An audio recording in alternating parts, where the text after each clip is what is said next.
என் செல்லப்பிள்ளையே இன்று உனக்கு வேலை கிடைக்கும் என்ற. இது உங்கள் நம்பிக்கையை வலுப்படுத்தும் ஒரு ஆன்மீக வழிகாட்டியாக இருக்கும். இயேசுவின் தூது. இன்று உன் கவலைகள் முடிவுக்கு வரும். 1. உன் கண்ணீரை நான் காண்கிறேன். மகனே மகளே, நீ இன்று காலை எழுந்திருக்கும்போது உன் இதயத்தில் இருந்த பாரத்தை நான் அறிவேன். இன்று என்ன நடக்குமோ, இன்னும் எத்தனை நாட்கள் காத்திருக்க வேண்டும் என்ற கேள்விகளோடு நீ என் பாதத்தில் அமர்ந்திருப்பதை நான் காண்கிறேன். உன் அறையில் கதவை பூட்டிக்கொண்டு நீ சிந்திய கண்ணீர் துளிகள் ஒவ்வொன்றையும் நான் என் துருத்தியில் சேமித்து வைத்திருக்கிறேன். மற்றவர்கள் உன் முகத்தில் இருக்கும் புன்னகையை மட்டும் பார்க்கலாம், ஆனால் நான் உன் இதயத்தில் இருக்கும் தவிப்பையும், நான் எதற்கும் உதவாதவனா என்ற அந்த வலியையும் உணர்கிறேன். நினைவில் கொள், நீ கைவிடப்படவில்லை. உலகம் உன்னை நிராகரிக்கலாம், ஆனால் உன்னை உருவாக்கிய நான் உன்னை ஒருபோதும் தள்ளிவிட மாட்டேன். 2. காலதாமதம் என்பது மறுப்பு அல்ல. நீ நீண்ட நாட்களாக ஒரு கதவு திறக்கப்படும் என்று காத்துக் கொண்டிருக்கிறாய். பல நேர்காணல்கள், இன்டர்வியூஸ், பல விண்ணப்பங்கள். ஆனால் பதில் வரவில்லை. இது உன்னை சோதிக்கலாம். ஆனால் மகனே, நான் உனக்காக ஒரு பெரிய திட்டத்தை வைத்திருக்கிறேன். சில நேரங்களில் நான் ஒரு கதவை அடைப்பது உன்னை தண்டிப்பதற்காக அல்ல, உன்னை விடச் சிறந்த இடத்திற்கு உன்னை வழிநடத்துவதற்காக. தகுதியற்ற ஒரு வேலை உனக்கு கிடைத்துவிடக்கூடாது என்பதில் நான் கவனமாக இருந்தேன். வாக்குறுதி. நான் உனக்குக் கொடுக்கப் போகும் எதிர்காலம் நீ நினைப்பதைக் காட்டிலும் மேலானது. 3. இன்று உன் வாழ்க்கையில் ஒரு திருப்புமுனை. இன்று உன்னிடம் நான் சொல்வது இதுதான், திகையாதே, நான் உன்னோடு இருக்கிறேன். இன்று நீ வேலை தேடிச் செல்லும் போதும் அல்லது அழைப்பிற்காக காத்திருக்கும் போதும் பயத்தோடு அல்ல, அதிகாரத்தோடு இரு. உன் திறமை உனக்கு வெற்றியைத் தராது, என் கிருபை உனக்கு வெற்றியைத் தரும். நீ தட்டுகிற கதவுகள் உனக்காகத் திறக்கப்படும். இன்று நீ செய்ய வேண்டியவை. பயத்தை விடு, என்னால் முடியாது என்ற எண்ணத்தை அழித்துவிட்டு, என்னை பலப்படுத்துகிற கிறிஸ்துவினால் எல்லாவற்றையும் செய்ய எனக்கு பெலன் உண்டு என்று சொல். ஆயத்தமாக இரு, வாய்ப்பு வரும்போது அதை முழுமையாக பயன்படுத்திக் கொள்ள உன் மனதை ஒருநிலைப்படுத்து. நன்றி சொல். வேலை கிடைத்த பிறகு நன்றி சொல்வது சாதாரணமானது. வேலை கிடைப்பதற்கு முன்பே, நான் உனக்காகச் செய்யப் போகும் காரியத்திற்காக இப்போதே எனக்கு நன்றி சொல். 4. போராட்டத்தின் முடிவு. உன் குடும்பத்தின் கஷ்டங்கள், பணத்தேவைகள், கடன் சுமைகள். இவை அனைத்தும் ஒரு வேலையைச் சார்ந்து இருப்பதை நான் அறிவேன். உன் பாரத்தைச் சுமக்க நான் தயார்.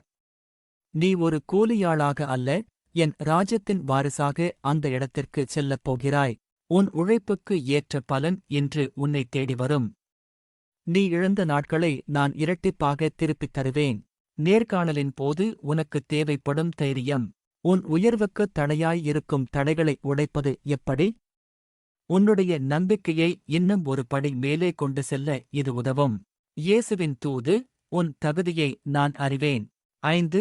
மனிதர்கள் உன்னை கணக்கிட முடியாது. மகனே மகளே, நீ நேர்காணலுக்குச் செல்லும்போது அல்லது ஒரு விண்ணப்பத்தை அனுப்பும்போது, அங்குள்ள மனிதர்கள் உன்னுடைய காகிதத்தில் உள்ள மதிப்பெண்களையும் உன் அனுபவத்தையும் மட்டுமே பார்க்கிறார்கள். ஆனால் நான் உன்னுடைய உண்மையுள்ள இதயத்தை பார்க்கிறேன். உலகம் சொல்லலாம், உனக்கு தகுதி போதாது, உனக்குத் தெரிந்தவர்கள் யாரும் பெரிய இடத்தில் இல்லை என்று. ஆனால் நான் உனக்குச் சொல்கிறேன், விண்ணகத்தின் ராஜா உனக்கு பரிந்துரை செய்யும்போது மண்ணுலகின் கதவுகள் உனக்காகத் திறந்தே தீர வேண்டும். நீ உன் பின்னணியைப் பார்த்து பயப்படாதே, உன்னை வழிநடத்தும் என் கரத்தைப் பார். 6. நேர்காணல் அறையில் உன்னோடு நான். நேர்காணல் செய்பவரின் முன்னால் நீ அமர்ந்திருக்கும்போது உன் இதயம் படபடப்பதை நான் உணர்கிறேன். அப்போது நீ தனியாக இல்லை என்பதை மறவாதே. உனக்கு முன்னால் நான் அங்கே அமர்ந்திருப்பேன். நீ என்ன பேச வேண்டும் என்பதை நானே உனக்கு உணர்த்துவேன். உன் நாவிற்குத் தெளிவைத் தருவேன். உன் முகத்தில் ஒரு தெய்வீக கலை, கிரேஸ், இருக்கும்படி செய்வேன். அவர்கள் உன்னை பார்க்கும்போது உன் திறமையைத் தாண்டி ஏதோ ஒரு தனித்துவத்தை உன்னிடம் காண்பார்கள். அதுதான் என் அபிஷேகம். 7. தடைகளை உடைக்கும் நேரம். உன் முன்னேற்றம் இதுவரை ஏன் தடைப்பட்டது என்று நீ யோசித்ததுண்டா? சில நேரங்களில் பொறாமை, சில நேரங்களில் எதிர்மறை எண்ணங்கள், சில நேரங்களில் உனக்கு எதிராக செயல்படும் சக்திகள் உன் வழியை மறைக்கலாம். ஆனால் இன்று நான் உனக்காக ஒரு வெற்றியின் பாதையை உருவாக்குகிறேன். உனக்கு எதிராக எழும் எந்த ஆயுதமும் வாய்க்காதே போகும். உன் வேலைக்கு தடையாயிருக்கும் ஒவ்வொரு கல்லையும் நான் அப்புறப்படுத்துவேன். நீ மலை என்று நினைப்பது என் முன்னால் சமவெளியாகும். 8 உழைப்பு ஆசீர்வதிக்கப்படும். வருத்தப்பட்டு பாரஞ்சுமக்கிறவர்களே, நீங்கள் எல்லாரும் என்னிடத்தில் வாருங்கள், நான் உங்களுக்கு இளைப்பாறுதல் தருவேன் என்று நான் சொன்னது உன் வேலை தேடும் படலத்திற்கும் பொருந்தும். நீ இதுவரை எடுத்த முயற்சிகள் வீண் போகாது. விதைத்தவன் அறுவடை செய்வது நிச்சயம். நீ கண்ணீரோடு விதைத்த உழைப்பை இப்போது கம்பீரமான பாட்டோடு அறுவடை செய்யப் போகிறாய். இன்று உன் கைகள் செய்யும் காரியங்கள் ஆசீர்வதிக்கப்படும். காத்திருப்பின் பலன் மதுரமானது. நீ இவ்வளவு காலம் காத்திருந்தது உன்னைச் செதுக்குவதற்காகத்தான். பொறுமை உன்னில் ஒரு முதிர்ச்சியை உருவாக்கியிருக்கிறது.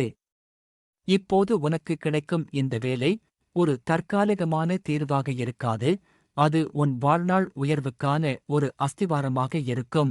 சிந்தனை செய், காத்திருக்கிறவர்கள் ஒருபோதும் வெட்கப்பட்டு போவதில்லை. வேலை கிடைத்த பின் நீ கடைபிடிக்க வேண்டிய ஒழுக்கம். உன் வருமானத்தில் நீ காணப்போகும் பெருக்கம். உன் மூலமாக உன் குடும்பத்திற்கு வரப்போகும் ஆசீர்வாதம். உன் மனதில் இப்போது ஒரு நிம்மதி பிறக்கிறதா? நிச்சயமாக. மகனே, மகளே, உனக்கு கிடைக்கப் போகும் அந்த உயர்வு வெறும் சம்பளத்திற்காக மட்டுமல்ல, அது ஒரு பெரிய சாட்சிக்காக என்பதை இதில் புரிந்து கொள்வாய். இயேசுவின் தூது, உன் உயர்வு உன் குடும்பத்தின் ஆசீர்வாதம். பகுதி 3. 10. உன் வருமானம் ஆசீர்வதிக்கப்படும். நீ இவ்வளவு காலம் ₹1 கூட மற்றவர்களிடம் எதிர்பார்த்து நின்ற நிலையை நான் அறிவேன். உன் தேவைகளை சந்திக்க முடியாமல் நீ தவித்த இரவுகள் முடிவுக்கு வருகின்றன. நான் உனக்கு கொடுக்கப் போகும் இந்த வேலை உன் கைகளை நிரப்புவது மட்டுமல்லாமல் உன் பாத்திரத்தை நிரம்பி வழியச் செய்யும். நீ பல ஜாதிகளுக்கு கடன் கொடுப்பாய், நீயோ கடன் வாங்காதிருப்பாய் என்ற என் வாக்குத்தத்தம் உன் வாழ்க்கையில் நிறைவேறத் தொடங்கும். உன்னுடைய 1 மாதச் சம்பளம் உன் பல மாதக் கவலைகளை தீர்க்கும் வல்லமை கொண்டதாக இருக்கும். 11. உன் குடும்பத்தின் கண்ணீரை துடைப்பேன். உன் வேலைக்காக உன்னைவிட உன் பெற்றோரோ, உன் துணையோ அல்லது உன் குழந்தைகளோ அதிகம் ஜெபித்துக் கொண்டிருக்கிறார்கள். நீ வேலை இல்லாமல் இருக்கும்போது அவர்கள் அடைந்த சிறுமையை நான் கண்டேன். இன்று உனக்கு கிடைக்கும் இந்த வெற்றி உன் குடும்பத்தில் ஒரு பெரிய பண்டிகையாக மாறும். உன்னால் உன் குடும்பம் தலை நிமிரும். இவன் தேவன் இவனை கைவிடவில்லை என்று உன்னை ஏளனம் செய்தவர்கள் முன்னிலையிலேயே நான் உனக்கு ஒரு பந்தியை ஆயத்தப்படுத்துவேன். 12. வேலை செய்யும் இடத்தில் என் பிரதிநிதியாக இரு. உனக்கு வேலை கிடைத்தவுடன் நீ செய்ய வேண்டிய மிக முக்கியமான காரியம் ஒன்று இருக்கிறது. அங்கே நீ வெறும் ஊழியனாக மட்டும் செல்லாதே, என் அன்பின் பிரதிநிதியாகச் செல். உன் நேர்மை மற்றவர்களை வியக்க வைக்கட்டும். உன் கடின உழைப்பு உனக்கு மேலதிகாரிகளின் தயவைப் பெற்றுத் தரும். நீ காலடி எடுத்து வைக்கும் அந்த நிறுவனம் உன்னால் ஆசீர்வதிக்கப்படும். யோசேப்பு எகிப்தில் இருந்தபோது அவனால் அந்த தேசமே ஆசீர்வதிக்கப்பட்டது போல, உன் வருகையால் உன் அலுவலகத்தில் ஒரு பெரிய மாற்றம் உண்டாகும். 13. சிறுமையை ஒருபோதும் மறக்காதே. உயர்வு வரும்போது நீ கடந்து வந்த பாதையை மறந்துவிடாதே. நீ வேலை இல்லாமல் தவித்தபோது நான் உனக்குக் கொடுத்த ஆறுதலை நினைவில் கொள். உன்னைத் தேடி உதவி என்று வருபவர்களுக்கு உன் கரங்களை நீட்டு. நீ மற்றவர்களுக்கு ஆசீர்வாதமாக இருக்கும்போது நான் உன் எல்லையை இன்னும் விரிவுபடுத்துவேன். இன்று நீ ஒரு சிறிய வேலையில் சேரலாம், ஆனால் என் ஆசீர்வாதம் உன்னை அந்த நிறுவனத்தின் உயர்ந்த இடத்திற்கு ப்ரமோஷன் மிக விரைவில் கொண்டு செல்லும். 14. இன்று என்பதே என் வாக்குறுதி. நாளை என்று சொல்லி உன்னை ஏமாற்ற நான் விரும்பவில்லை. என் வேதாகமத்தில் இன்று என்ற வார்த்தைக்கு பெரிய வல்லமை உண்டு. இன்று உன் விண்ணப்பம் கேட்கப்பட்டது. இன்று உன் போராட்டத்திற்கு ஒரு முற்றுப்புள்ளி வைக்கப்பட்டது. இன்று உன் வாழ்வில் ஒரு புதிய அதிகாரம் தொடங்குகிறது. நிச்சயம் உன் நம்பிக்கை வீண் போகாது. உனக்கு எதிராக சூழ்ச்சி செய்பவர்களை நான் எப்படிக் கையாளுவேன்? வேலைப்பளு மற்றும் மன அழுத்தத்திலிருந்து உன்னை நான் எப்படிக் காப்பேன்? நிரந்தரமான நிம்மதியை உன் வாழ்வில் எப்படிக் கட்டி எழுப்புவது? உன் உள்ளத்தில் ஒரு புதிய நம்பிக்கை பிறக்கிறதா? உன் கையின் பிரயாசத்தை நான் எப்படி மேன்மைப்படுத்துவேன் என்பதைக் குறித்து பேசுவோம். நீ ஆசீர்வதிக்கப்பட்டவனாக இருப்பாய். 20 பொருளாதாரத்தில் ஒரு புதிய அத்தியாயம். நீ இதுவரை இவ்வளவுதான் என் வருமானம், இதற்குள் எப்படி வாழ்வது என்று கணக்கு போட்டு வாழ்ந்தாய். ஆனால் இனி உன்னுடைய கணக்குகளைத் தாண்டி என் ஆசீர்வாதம் உன்மீது இறங்கும். உன் சம்பளம் ஒரு விதை போன்றது. அதை நான் எப்படி 5000 பேருக்கு 5 அப்பத்தை பெருகச் செய்தேனோ அப்படியே உன் வருமானத்தையும் பெருகச் செய்வேன்.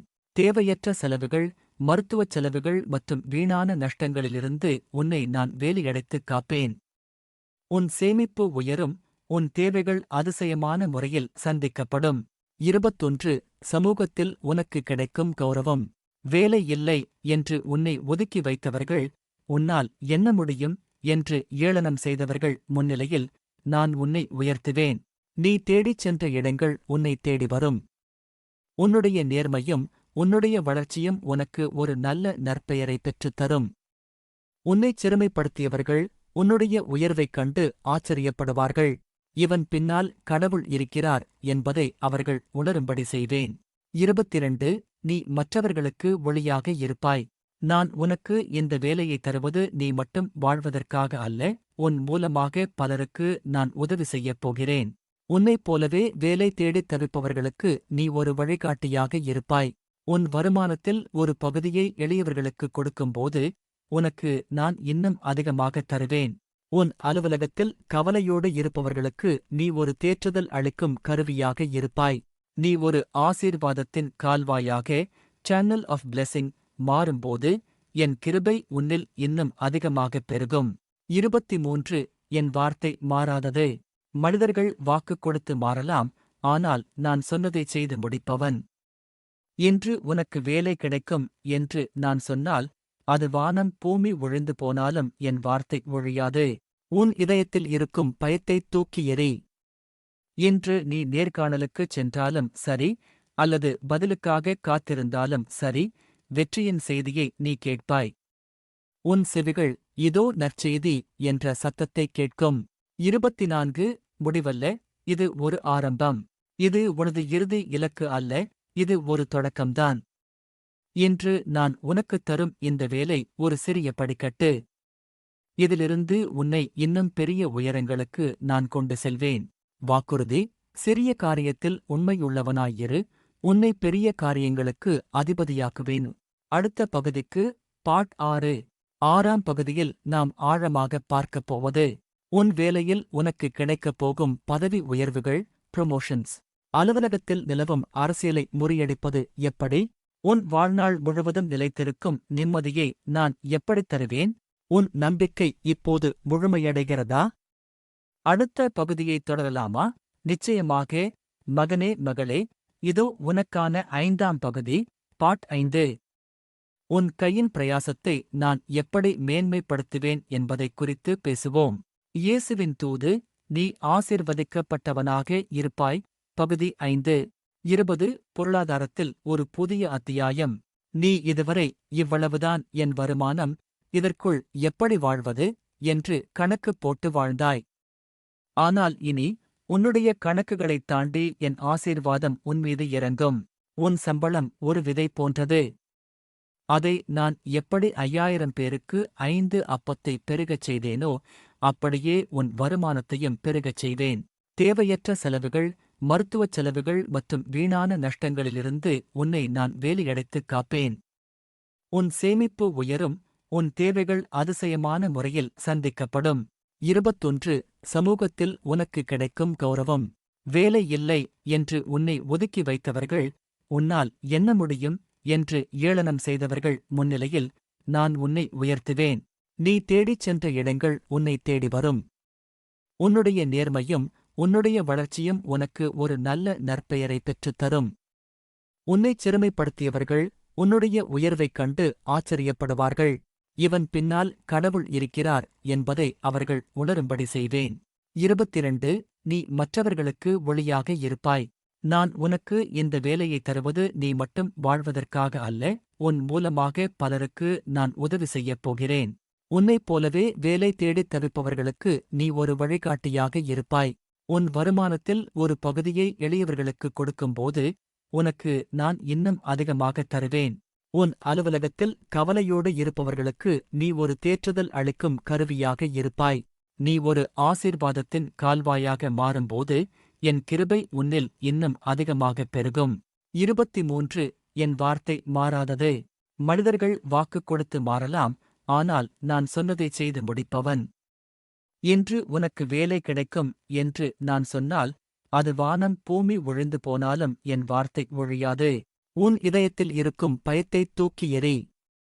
இன்று நீ நேர்காணலுக்குச் சென்றாலும் சரி, அல்லது பதிலுக்காக காத்திருந்தாலும் சரி, வெற்றியின் செய்தியை நீ கேட்பாய். உன் செவிகள் இதோ நற்செய்தி என்ற சத்தத்தைக் கேட்கும்.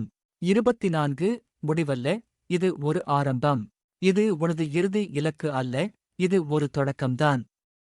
இன்று நான் உனக்குத் தரும் இந்த வேலை ஒரு சிறிய படிக்கட்டு.